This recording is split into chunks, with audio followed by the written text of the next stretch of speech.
네, 저희 2부 종목 상담 계속해서 이어가 보도록 하겠습니다. 2부는 이 두 분과 함께 보도록 할게요. 자, 오늘은 유세벽 대표 그리고 이주호 본부장 모셨습니다. 두 분 어서 오세요. 안녕하세요. 네, 그럼 바로 다음 시청자분 모셔보도록 하겠습니다. 시청자님 안녕하세요. 네, 안녕하세요. 네, 반갑습니다. 네, 어떤 종목 궁금하셔서 연락 주셨을까요? 두산 로보티스고요. 네, 7만 원에 15%요. 7만 원에 15%요. 예, 이게 아. 꽤 오래됐거든요. 네. 수익 나면은 좀 더 갈 것 같아서 못 아. 팔고 그랬는데, 네. 이번에 5만 원도 깨지는 바람에 이걸 더 어떻게, 얼마큼 봐야 되는 건지 걱정돼서 전화드렸어요. 네, 알겠습니다. 앞으로의 목표 주가 어느 정도로 잡아봐야 하는지 그 부분 한번 여쭤보도록 할게요. 네. 네, 알겠습니다. 두 분의 의견 들어보도록 할게요. 준비되셨으면 팻말 들어주시죠. 올긍정 나왔습니다. 유세벽 대표님의 긍정 의견 여쭤보도록 할게요. 시청자분, 오늘 두산 로보틱스가 28% 넘게 급등했는데도 불구하고 굉장히 목소리가 또 불안하신 것 같아요. 아무래도 또 두산 로보틱스는 뭐 두산 밥캡 관련된 이슈도 있고 걱정해야 될 부분이 참 많을 것 같은데 7만 원 그 이상까지 가능할까요, 대표님? 저는 이 종목은 가능하다라고 말씀을 먼저 드리겠습니다. 네.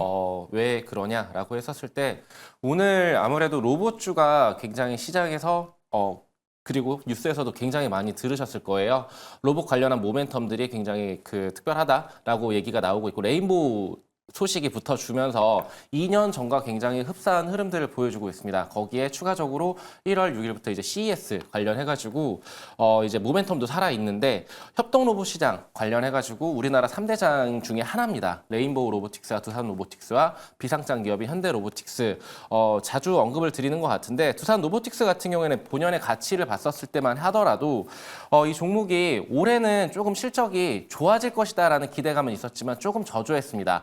왜냐하면 우크라이나 전쟁이 장기화되면서 유럽향 매출들이 조금 저조했었는데 근데 북미향 매출들이 25년도에는 굉장히 높아질 것이다라는 그런 기대감들이 형성이 되고 있고 그리고 이제 우리 일상생활에서 많이 보셨을 거예요. 어떤 상품들을 판매를 하는지를 살짝 보여드리면은 이제 다트 공시에 나와 있는데 여기 보시면은 커피 모듈이라는 로봇 상품을 판매를 하고 있습니다. 실생활에서 굉장히 많이 접해 보셨을 거예요. 이것에 대한 매출들이 계속적으로 늘어나고 있다라는 것이 내수 시장과 해외 시장에서 굉장히 크게 늘어나고 있다라는 거를 우리는 데이터상으로 확인을 해볼 수가 있고요.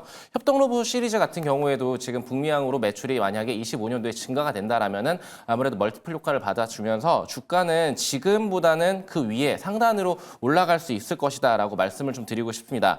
그러면 올해 아무래도 금리도 높았고 그리고 여기 지금 6만 원과 7만 원 이 사이에서 굉장히 횡보를 지속적으로 해주는 이런 흐름들 속에서 시청자님께서 오랜 기간 좀 힘들어 하셨을 것 같은데 저는 이때 아무래도 12월 달 들어서 굉장히 정치적 이런 불확실성도 높아지고 뭐 금리에 대한 이런 FOMC에 대한 그런 것들도 소화를 해주면서 좀 밑에서 이렇게 좀 하방 압력을 좀 받기도 했었습니다만 이 기간 잘 버텨주셨고 그리고 오늘 마침 이렇게 크게 상승을 해줬는데 주요 라인을 대부분 돌파를 했습니다. 돌파를 했는데 이것이 내일 만약에 다시 한번 추가적인 상승이 나온다라고 했었을 때는 저는 7만 원 돌파 시점부터 이제 게임이 시작이다라고 말씀을 좀 드리고 싶고요.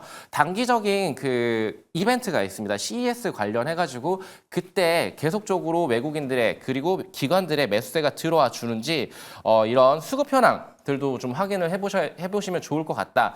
특히나 오늘 의미 있는 거래량들이 터졌습니다. 평상시에는 한 30만에서 20만 정도밖에 안 되는 그런 거래량들이 실려주다가 오늘 400만이 넘는 거래량이 실려줬습니다. 유통 분량이 굉장히 적습니다. 30% 정도밖에 안 되는 그런 종목이라고 말씀을 드리고 싶은데 시총도 굉장히 크기 때문에 무겁습니다. 무거운 종목인 만큼 7만 원 돌파 시에 그때부터는 좀 흐름에 따라서 좀 익절권들을 좀 크게 상향 조정을 하시면서 대응을 하셨으면 좋겠고 만약에 7만 원이 돌파가 된 이후에 다시 한번 조정이 들어온다라고 했었을 때는 그때는 어느 정도 차익 실현한 이후에 분할 매도 관점으로 보셨다가 다시 한번 추가적인 상승을 노려보시면 좋을 것 같다라고 말씀을 드리겠습니다. 네, 알겠습니다. 일단은 매수가를 목표 주가로 말씀드려봤고요. 그 이후에 또 연락 주시면 저희가 또 자세하게 상담 도와드리도록 하겠습니다. 두산 로보틱스 상담 도와드렸고요. 계속해서 다음 시청자분 바로 모셔보도록 할게요. 안녕하세요. 안녕하세요. 반갑습니다. 네, 반갑습니다, 시청자님. 네. 어떤 종목 궁금하셔서 연락 주셨을까요? 수산 INT요. 아, 수산 INT요? 매수가랑 비중이 어떻게 되실까요? 18,500원에 10%요. 아, 18,500원이시면 오늘 혹시 매수하셨을까요, 시청자님? 네. 아, 그 정치 테마 모멘텀 보고 들어가신 거 맞으시죠, 시청자님? 네네. 아, 네. 그럼 어떤 부분이 궁금하실까요? 아, 오늘 올라갔다가 네. 한 9,000원 정도까지 갈 줄 알고 매수를 했는데, 쪼르륵 밀려가지고, 네. 오늘 차라리 손절을 해야 되나, 아, 아니면 말아야 되나, 지금 아, 고민이어서요. 알겠습니다. 우리 청자님 정치 테마주로 이전에 또 수익을 보신 적이 있으셨나 봐요. 네, 저 아. 일성건설 사가지고, 네. 오히려 그게, 얘가 조금 들어가서 얘를 매수했더니 그랬어요. 아, 네, 알겠습니다. 오늘 많이 불안하실 것 같은데 두 분과 함께 앞으로의 전략 한번 세워보도록 할게요. 네, 두 분의 의견 받아보겠습니다. 준비되셨으면 팻말 들어주시죠. 아, 어려우신가 봐요. 월중립이 나왔습니다. 본부장님의 중립 의견 들어보도록 할게요. 아, 참 정치 테마주가 상담하기가 어려운 것 같아요. 상승과 하락을 예측하기가 좀 힘들잖아요. 네, 네. 앵커님 말씀하신 것처럼 인맥주는요, 이게 올라갈지 내려갈지 아무도 모릅니다. 네. 그런 상황에서 사실 어떠한 뉴스가 내일 나오냐에 따라서 주가의 움직임이 달라질 수가 있기 때문에 투자하심에 있어서 굉장히 주의를 하셔야 되고요. 특히나 아까 말씀하신 것처럼 좀 더 올라갈 것 같아서 매수를 했는데 빠졌다. 이 부분이 사실 변동성에 대한 부분이 굉장히 큽니다. 그렇기 때문에 저는 개인적으로 뭐 앞서 말씀하신 것처럼 뭐 이러한 인맥주로 수익을 좀 내셨기 때문에 좀 보신 것 같은데 제가 봤을 때는 뭐 트레이딩 관점으로 좀 내가 손절 라인 잘 잡으시고 대응하실 수 없는 상황이라고 한다면 차라리 매도하시고 좀 지금 시장 대비해서 좀 강하게 올라오고 있는 쪽으로 좀 시선을 돌려보시는 게 더 좋을 것 같아요. 왜냐면 이게 지금 사실 지금 현직 대통령이 탄핵 소추한 이제 이후에 그 이후에 지금 행보들에 대해서 지금 다음 대선, 그러니까 조기 대선 가능성과 그 후보가 관련된, 그러니까 다음 대선 유력 후보자와 관련된 인맥주기 때문에 그와 관련해서 지금 이 종목뿐만이 아니라 지금 뭐 에이텍부터 시작해서 대부분의 그 후보 관련 종목군들이 다 올랐습니다. 그 올라갔던 배경은 공수처에서 이제 집행을 하는 과정이 뉴스가 나오면서 이제 그러한 소식들 때문에 지금 올라간 거지 이러한 기업이라던가 어떤 그런 것 때문에 올라간 건 아니라고 생각을 합니다. 그러면 무슨 말이 하고 싶냐면 왜 중립을 들었냐? 이게 갑자기 내일 뭔가 뒤집혀서 어떠한 다른 뉴스가 나오게 되면은 이 올랐던 부분들을 그대로 다 반납할 가능성이 있기 때문에 투자에 좀 주의하셨으면 좋겠고요. 사실 어떤 뭐 투자하시는 거 기준이 있으시겠지만 이런 기술적 분석으로만 접근해 봤을 때는 정말 여기서 딱 매수하면 올라갈 것 같은 그런 느낌이 참 많이 드는 그런 차트 모양을 하고 있습니다. 에이텍도 마찬가지고요. 그렇기 때문에 제가 뭐 이거를 올라간다 내려간다 이렇게 말씀드리기에는 좀 어려움이 있을 것 같고요. 그렇기 때문에 제가 봤을 때는 손절 라인과 익절 라인을 명확하게 좀 잡으시고 대응하는 게 좋을 것 같고 만약에 내일 추가적으로 급등이 나온다 그러면 저는 2만 원 부근에서는 다 매도하시고 좀 오히려 지금 시장에서 굉장히 강한 상승세를 보이고 있는 로봇주들 쪽으로 포트를 교체를 해보시는 게 더 좋을 것 같고 나는 그래도 인맥주 좋아해서 인맥주 투자하고 싶다 하신다고 한다면 감당할 수 있는 비중 한에서만 좀 대응하셨으면 좋겠고 아무래도 변동성이 크기 때문에 급락과 급등이 꼭 일어날 수 있다는 점을 꼭 감안하셔서 대처하시면 좋을 것 같습니다. 네, 알겠습니다. 수산 INT 우리 투자자분 많은 도움 되셨길 바라겠습니다. 이렇게 수산 INT 상담 도와드렸고요. 계속해서 다음 시청자분 전화로 모셔보도록 할게요. 안녕하세요. 네, 안녕하세요. 네, 반갑습니다. 시청자님. 네, 감사합니다. 네, 어떤 종목 궁금하셔서 연락 주셨을까요? 네, 고영이고요. 네, 네, 13,900원이 매수가고요. 네. 네, 비중은 10% 있어요. 아, 13,900원이면은 작년 뭐 여름쯤에 매수를 하셨나 봐요, 시청자님. 네, 좀 오래됐어요. 아, 네. 어떤 네. 부분이 특별하게 궁금하셔서 연락 주셨을까요? 오늘 그 로봇주 올라가면서 얘도 의료 로봇 연관이 있어서 올라가는 것 같은데 네, 계속 추가 매수를 하지 않고 기다리고 있었는데요. 네. 현금 비중이 좀 많아서 추가 매수를 좀 하고 싶어가지고요. 아, 네. 네. 알겠습니다. 추가 매수가 가능한지 그 부분 한번 여쭤보도록 할게요.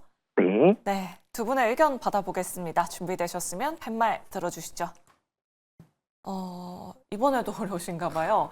올중립이 나왔습니다. 유세벽 대표님의 중립 의견 들어보도록 할게요. 그래도 오늘 좀 9%대로 강하게 반등이 나왔는데 지금 시점에서 추가 매수 안 되는 걸까요, 대표님? 이게 로봇으로 이제 이슈를 받으면서 오늘 그게 크게 좀 약간 반등을 했다라고 말씀을 좀 드리고 싶은데, 네.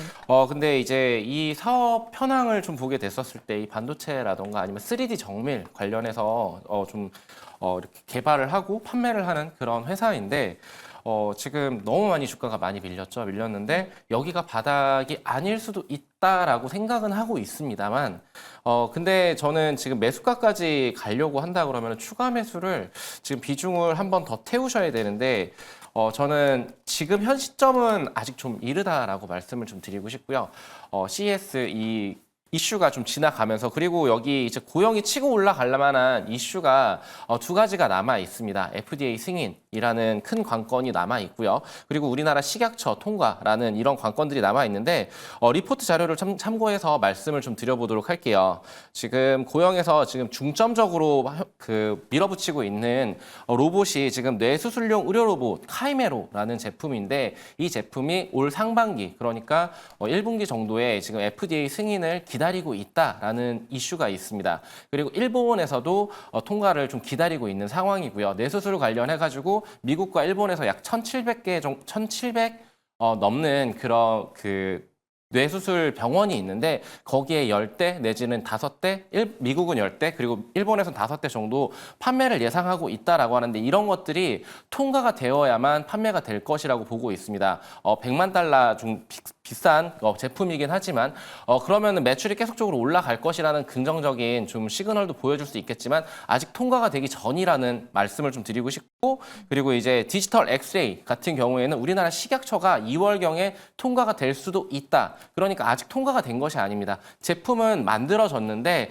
식약처의 통과 이런 것들이 아무래도 이슈가 남아있기 때문에, 여기에서 만약 불발이 된다라는 얘기는 말씀드리고 싶진 않겠지만, 만약에라는 이런 상황들이 있기 때문에 좀 의견을 드리기가 좀 다소 어려웠었습니다. 그래서 이 두 가지 이슈가 잘 마무리가 되면서 간다면은, 저는 1월 로봇 섹터 전반적으로 온기가 좀 확산이 되고 있는데, 그 시세 연속성만 받쳐준다라면 고용도 같이 치고 올라올 수 있을 것이라고 생각을 하고 있어요. 다만 추가 매수를 공격적으로 하기에는 다소 좀 부담스러운 종목이지 않을까라고 말씀을 좀 드리고 싶고, 그래서 결론적으로 말씀을 드려서, 저는 기준 라인인 10,000원 라인을 돌파를 했었을 때 이 121선 라인에 많은 분들이 아마 물려 있을 거예요. 그러면은 이 라인에서 아마도 탈출을 감행하시는 분들의 매물 소화 과정들을 지켜갈 것이라고 보고 있고요. 여기가 돌파되면서 상승 추세를 탈 때, 그때 저는 추가 매수를 오히려 하셨으면 좋겠다. 그러면서 평단이 한 12,000원대로 낮춰졌을 때 이때 비중을 덜어내시고, 그 이후에 연속성을 좀 보신 이후에 뉴스라던가 이런 것들을 체크를 하시면서 수익을 좀 챙기셨으면 좋겠다라고 말씀을 좀 드리도록 하겠습니다. 네, 알겠습니다. 두 분 모두 중립에 대한 의견 남겨드렸고요. IM증권에서도 목표 주가 12,000원 하향 레포트가 나와 있습니다. 그 부분 잘 참고해 보시면 좋을 것 같습니다. 내 종목도 이렇게 자세하고 냉철하게 상담 받아보고 싶다 하시는 분들, 아래 나가고 있는 전화번호 02-2000-4919번으로 지금 바로 연락 주시면 되고요. 또 샵 2034 문자 메시지 유튜브 채팅창에 고민되시는 종목명, 매수가, 비중 남겨주시면 이 두 분께서 자세하고 냉철하게 상담 도와드리도록 하겠습니다. 그럼 다음으로 문자 상담 도와드려 보도록 할게요. 이노메트리 상담이 들어왔습니다. 매수가가 15,750원에 20% 가지고 계신데요. 매수가까지 올 수 있을까요? 라고 남겨주셨어요. 이 내용은 이주호 본부장님께 여쭤보도록 할게요. 이노메트리 지금 거의 반토막 수준 지금 기록하고 있고요. 12월 31일에 보니까 계약 축소 공시가 나와 있네요, 본부장님. 네, 일단은 먼저 말씀드릴 거는, 일단 시가총액 자체를 보시면은 1,000억이 안 되는 기업입니다. 네. 그리고 과거에 이제 2차 전지 랠리 처음에 왔을 때, 그러니까 코로나 때 정말 3만 원까지 갔었던 그런 종목인데요. 사실 이 기업은 지금 계속적으로 우하향세를 보이고 있는 그런 상황이고요. 그 다음에 이제 이 회사에 대한 매출이라던가 이런 걸 좀 보면요. 2차 전지 검사 장비 사업을 하고 있습니다. 여기에 매출이 거의 72% 정도가 지금 2차 전지 검사 장비고요. 그 검사 장비에 대한 연계 매출, 거기까지 이어지는 부분들이 나머지 매출을 차지하고 있어서, 실제로 이 기업은 2차 전지 검사 장비 사업을 하고 있는 회사다. 이렇게 좀 보시면 좋을 것 같고, 그래서 2차 전지주들 랠리 나올 때 좀 상승이 나왔었던 그런 기업입니다. 근데 지금 뭐 2차 전지 관련주들 다들 아시겠지만 굉장히 좀 업황에 대한 부분, 우려스러운 부분 때문에 많이 빠졌고, 이 기업도 그와 동참해서 계속적으로 좀 저점을 낮춰가고 있는 상황입니다. 그렇다고 한다면 지금 매수가까지 온다고 한다면 저는 이 기업의 자발적인 어떠한 실적이라던가 이런 부분으로 올라오기에는 저는 쉽지 않을 것 같다라고 보고 있고요. 그러면은 결국에는 업황이 먼저 살아나야 되고, 그 업황이 살아나면서 이 검사 장비에 대한 매출을 기대해 볼 수 있는데, 지금 업황이 과연 올해도 지금 이게 살아날지 안 살아날지 지금 불투명한 상황인 상황에서, 그렇다고 이 기업이 매수가까지 온다라고 판단하기에는 좀 어렵습니다. 그렇다고 한다면 자발적으로 지금 올라오기에는 힘든데, 만약에 테마가 붙어서 어떤 이슈가 붙어가지고 좀 상승해주면은 모르겠으나, 그런 테마에 탑승하지 않는 선에서는 좀 자발적으로 상승하기는 어렵다. 그리고 거래량을 보시면 알겠지만 하루에 지금 오늘도 거래량이 15,000주 정도밖에 안 됩니다. 그러면 완벽하게 시장에서 소외를 받은 상황이에요. 그러면 이러한 주식은 사실 올라오는데 얼마나 걸릴지 우리가 판단하기 굉장히 어렵습니다. 그리고 지금 코로나 때 저점 거의 거기까지 왔기 때문에 지금 여기서 지금 뭐 물론 지수가 빠지고 시장이 안 좋았던 부분도 있고 업황이 안 좋은 부분도 있겠지만, 결국에는 그럼에도 불구하고 회사가 돈을 잘 벌고 이 사업에 대한 앞으로의 방향성이 명확하고 모멘텀이 있어 준다고 한다면 시장이 빠져도 충분히 올라오는 종목군들도 있습니다. 하지만 그러한 대열에는 합류되기 어려운 종목이다라는 말씀을 드리겠고요. 그렇다고 한다면 이렇게 거래량도 없고 소외감이 가득한 상황에서 지금 공시 내용도 보면은 22년도에 계약했던 그런 기업이 어떻게 보면은 이 상대방이 파산 절차가 진행이 돼서 그거에 대한 부분들이 좀 깎여가지고 지금 재공시가 됐습니다. 그러면은 이게 계약 관련된 공시가 2년 전에 나왔던 공시거든요. 22년도 12월 달에 나왔던 공시인데, 지금 이게 지금 다시 재공시가 됐다는 거는 어떻게 보면은 좋은 건 아닙니다. 왜냐면 이 기업이 원래 이제 23년도랑 22년도에는 실적이 나쁘지 않았습니다. 나쁘지 않았는데 이제 올해부터 실적이 지금 안 좋아졌거든요.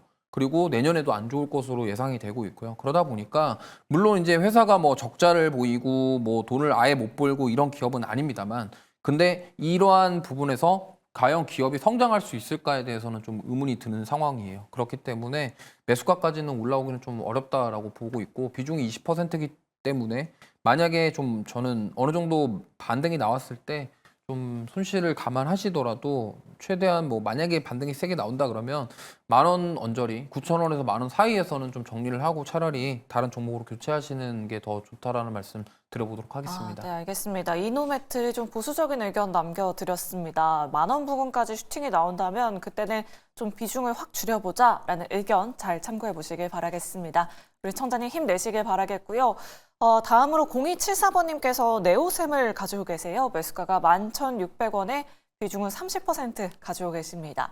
유세백 대표님께 여쭤보도록 할게요. 다행히도 우리 시청자분은 막 한창 CSL이 핫했을 때 뭐 매수하시진 않으신 것 같은데 그래도 손실이 꽤 크시거든요. 이 CXL 관련된 모멘텀 언제쯤 돌아올 수 있을까요, 대표님? 솔직히 지금 뭐 CXL뿐만 아니고 뭐 네. 반도체 관련해서 전망이 좋지가 않습니다. 이거를 귀신같이 냄새를 맡는 것은 아무래도 외국인들이 될 것 같다라고 말씀을 좀 드리고 싶은데, 솔직히 반도체 관련된 종목들 상담을 드릴 때는 좀 조심스러워요. 저도 반도체가 좀 이끌어줬으면 좋겠다라고 생각은 하고 있지만, 지금 시장에서는 반도체 그리고 2차 전지가 굉장히 추운 겨울을 보내고 있는 것 같습니다. 근데 아무래도 그 지금 현재 이 전망을 좀 바라보면은 한 6개월 정도 선행돼서 이렇게 주가가 반영이 되는 그런 경향들이 있는데, 그와 관련해가지고 작년에서도 모건 스탠리에서 나왔었던 그런 리포트들, 이런 것들의 그 영향이 지금까지도 이어지고 있지 않나라고 말씀을 좀 드리고 싶은데, 그와 관련해서 이제 네오셈 같은 경우에는 후공정 관련해가지고 영업이익률이 오히려 증가를 했습니다. 매출은 줄었지만 영업이익률이 증가를 해주면서 그래도 괜찮지 않을까라는 그런 기대감도 좋지만, 지금 지금 아무래도 반도체 전반적인 시장의 그 관심이 정말 많이 축소가 됐구나라고 느껴지는 게 이 거래량에서부터 표시가 되고 있습니다. 거래량이 정말 관심이 많이 없어졌구나라고 말씀을 좀 드리고 싶고요. 그리고 주가는 계속적으로 우하향 추세를 만들어주고 있습니다. 단기적으로 우하향 추세를 만들어주고 있고 월봉으로 봤었을 때도 지금 크게 17,000원까지 올라갔던 주가는 크게 많이 밀렸습니다. 근데 피보나치 조정대로 좀 본다라고 했었을 때 지금 정확하게 그 여기 21선, 월봉상의 21선, 그러니까 8,730원 정도의 지지 라인을 받고서 다시금 올라가려고 하는데 저는 정말 길게 반도체 관련해서 이 종목만 담고 계시다면은 길게 보시면 좋을 것 같다라고 말씀을 드리고 싶고 단기적으로 좀 빠르게 탈출하고 다른 종목으로 기회비용을 좀 찾고 싶다라고 하신다라고 하면은 저는 10,000원대 부근에서는 우선은 다른 종목으로 교체를 한번 고려를 해보시는 것도 괜찮은 대안책이 되지 않을까. CXL 관련해가지고 언제 시장에 이렇게 매수세가 집중될지는 솔직히 저도 모르겠습니다만 올 상반기에 빠르지는 않을 것 같다. 그리고 1월 8일 날 이제 삼성전자의 실적 발표 이런 것들을 좀 체크를 해보시면서 좀 대응을 하시면 좋지 않을까. 반도체 전반적인 업황은 지금 조금 약간 부진하다라는 것들을 좀 참고를 해주시면 좋을 것 같습니다. 네, 알겠습니다. 반도체에 대해서 오늘도 역시나 좀 보수적인 뷰를 남겨주셨습니다. 오히려 종목 교체하는 방향 어떻겠냐라는 의견 잘 참고해 보시길 바라겠습니다. 계속해서 저희 종목 상담 도와드려 보도록 할 텐데요. 에코프로 워티 상담이 들어왔습니다. 방금 전에 또 공시가 나왔는데 이 부분도 함께 체크해 드려 보도록 할게요. 뒷번호 0131번님이시고요. 매수가가 65,000원에 비중 5% 가지고 계신데 앞으로의 전망 궁금하셔서 연락 주셨습니다. 유세벽 대표님께 여쭤보도록 할게요. 아마 오늘이나 아니면 전거래일에 매수를 하신 것 같긴 하거든요. 저점 매수 관점으로 들어가셨는데 오늘 또 금전대여 공시가 나왔는데 이 부분을 호재로 봐야 될까요? 아니면 악재로 봐야 될까요, 대표님? 지금 이 상황에서 실적이 안 나오고 있는 상황에서 공격적으로 접근을 한다? 좀 어떻게 보면은 좀 리스크가 있다라고도 하지만 어떻게 보면 회사 입장에서는 사업성이 있기 때문에 지금 공격적으로 투자를 하는 것 아닌가라고 생각을 해볼 수도 있을 것 같습니다. 우선 피티그린 에코 니켈이라는 인도네시아 회사에다가 지금 533억 원 규모로 그리고 자기 자본 대비 6.7%에 해당하는 규모로 지금 업스트림 확장을 통한 사업 다변화 그리고 전구체 사업 원가 경쟁력 강화를 통해서 좀 이렇게 투자를 한다라고 하는데 아무래도 원재료를 아무래도 싸게 좀 취득하기 위해서 이렇게 좀 투자를 하는 것 아닌가, 감행을 하는 것 아닌가라고 생각을 해볼 수가 있고요. 그리고 전구체 관련해가지고 이제 원가 절감을 통해서 이제 어느 정도의 영업이익을 좀 올려보겠다 이런 뜻으로 좀 해석을 해볼 수가 있을 것 같습니다. 어떻게 보면은 긍정적인 내용일 수도 있는데 지금 계속적으로 실적들도 안 좋고 2차 전지 관련해서 좀 부정적인 의견들이 굉장히 많이 있습니다. 그런 상황임에도 불구하고 지금 어느 정도 바닥을 다졌다? 여기서 바닥이다라고 논하는 것보다는 지금 아까도 말씀을 드렸다시피 1월 달 같은 경우에는 반도체라던가 2차 전지가 힘을 많이 못 쓴다라면은 다른 기타 방산이라던가 조선이라던가 로봇 이쪽으로 좀 투심이 쏠릴 경향이 높거든요. 근데 그쪽에서 어느 정도 한 템포 쉬어가는 그 시점이 아무래도 반도체 그리고 삼성전자 실적이라던가 그리고 2차 전지 같은 경우에도 미국향 매출이 올라오면서 지금 유럽향 매출 관련해가지고 경쟁력이 좀 다소 떨어졌다라는 게 사실입니다. 그와 관련해가지고 지금 3원계 배터리가 아닌 LFP 배터리 이쪽으로 2차 전지 관련 뭔가의 모멘텀들이 붙어준다라면 이제 26년에 나온다라고 했는데 25년 정도 빠르게 나온다라는 이런 상승 모멘텀이 붙어준다라면은 2차 전지 관련 전반적으로 온기가 좀 확산되면서 좀 올라올 것이라고 보고 있는데 지금 당장에 빨리 치고 올라올 수 있다라는 것보다는 저는 이 투자 관련된 이슈 긍정적으로 저는 생각을 해볼 수 있을 것 같아요. 원가 절감이라는 건 아무래도 가격적으로 굉장히 좋기 때문에 근데 지금 현 사업 분야에서 지금 힘을 많이 못 쓰고 있다. 그리고 주가가 지금 65,000원에서 매수를 하신 건 잘하신 것 같아요. 저가 매수를 잘하신 것 같은데 조금 기다린다라면 충분히 매수가 근처까지는 충분히 올 거라고 보고 있습니다. 그런 관점으로 말씀을 드리고 싶고 저는 너무 기대 이상으로 높게 2차 전지 관련 주를 지금 뭐 10만 원 내지는 15만 원까지 상단을 열고 이렇게 투자를 하셨다라면은 그냥 우선은 흐름에 맡겨서 지금 아직은 투자자들의 이제 쏠림이 아직 없는 상황이니까 그런 점들을 좀 참고를 해서 짧게 먹고 좀 나오셨으면 좋겠다라고 말씀을 드리겠습니다. 네, 알겠습니다. 오늘 나온 공시 약간은 호재로 볼 수 있긴 하겠지만 좀 중장기적으로 봤을 땐 아직 실적이 돌아서는 건 아니기 때문에 보수적인 의견 남겨드렸습니다. 에코프로 머티 잘 참고해 보시면 좋을 것 같습니다.